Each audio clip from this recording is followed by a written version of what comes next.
चुनाव लड़ने की आपने घोषणा करी है, क्या कुछ?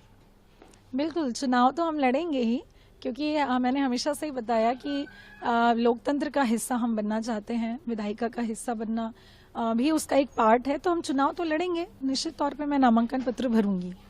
लेकिन जब आपने इस्तीफा दिया था तब आपने वजह कुछ और बताई थी, क्या उसी समय तय कर लिया था कि आपको चुनाव लड़ना है, या फिर क्या स्थिति हुई कि आप? मैंने पहले ही बहुत विस्तार से बताया कि मैंने जिस समय इस्तीफा दिया था उस समय मैंने कारण लिख के दिए थे कि मुझे मेरे मकान के उद्घाटन में जाने की अनुमति नहीं दी जा रही थी। और जब मैंने पता किया इन 2-3 महीनों में, तो मुझे मालूम चला कि ये सब राजनीतिक कारणों से हो रहा है। मैं हमेशा से चाहती हूँ कि इस देश में अच्छी व्यवस्था बनी रहे, और व्यवस्थाएं बनती है अधिकारियों से और हमारे जनप्रतिनिधियों से। अधिकारी रह के मैंने देख लिया, राजनीतिक मंशा अगर अच्छी हो तो अधिकारी भी अच्छा कार्य कर सकते हैं। इसीलिए मैंने ये फैसला लिया कि अब मैं विधायिका में जाऊंगी, और जो अन्याय मेरे साथ हुआ है उस अन्याय के खिलाफ हम लड़ाई लड़ेंगे, ताकि किसी और के साथ इस तरह का अन्याय ना हो।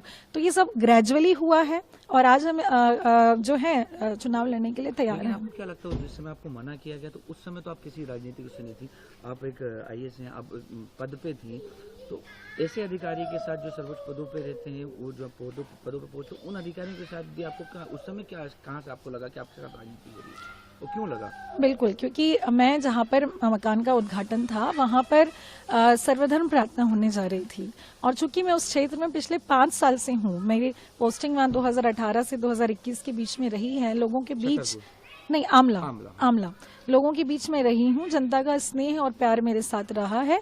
तो लोगों ने ही मुझे एक ऑप्शन के तौर पे उस समय भी देखा था जब मैं वहां पर पदस्थ थी, इसीलिए मेरा ट्रांसफर फिर जगह जगह बार बार हो रहा था, क्योंकि वहाँ के जो माननीय थे उनको परेशानी हो रही थी। तो यही कारण रहा था। लोगों ने तो उसी समय से एक जनप्रतिनिधि के रूप में मुझे चाहा था, लेकिन मैं उस निर्णय तक नहीं पहुंच पा रही थी, क्योंकि मेरा कोई पारिवारिक बैकग्राउंड नहीं है इस तरह का। मैं सीख कर ही आगे बढ़ रही हूँ, पढ़ लिख करके अधिकारी रहते हुए मैंने देखा कि जिस स्वतंत्रता के साथ मैं काम करना चाह रही हूँ मुझे वो नहीं मिल पा रही है। और फिर हद तो तब हो गई जब मुझे मेरे घर के उद्घाटन में अनुमति नहीं दी गई, तो तभी मैंने अपना इस्तीफा दिया, और ग्रेजुअली फिर हम यहाँ बढ़े। मैं किसी राजनीतिक दल से कभी जुड़ी नहीं रही जी।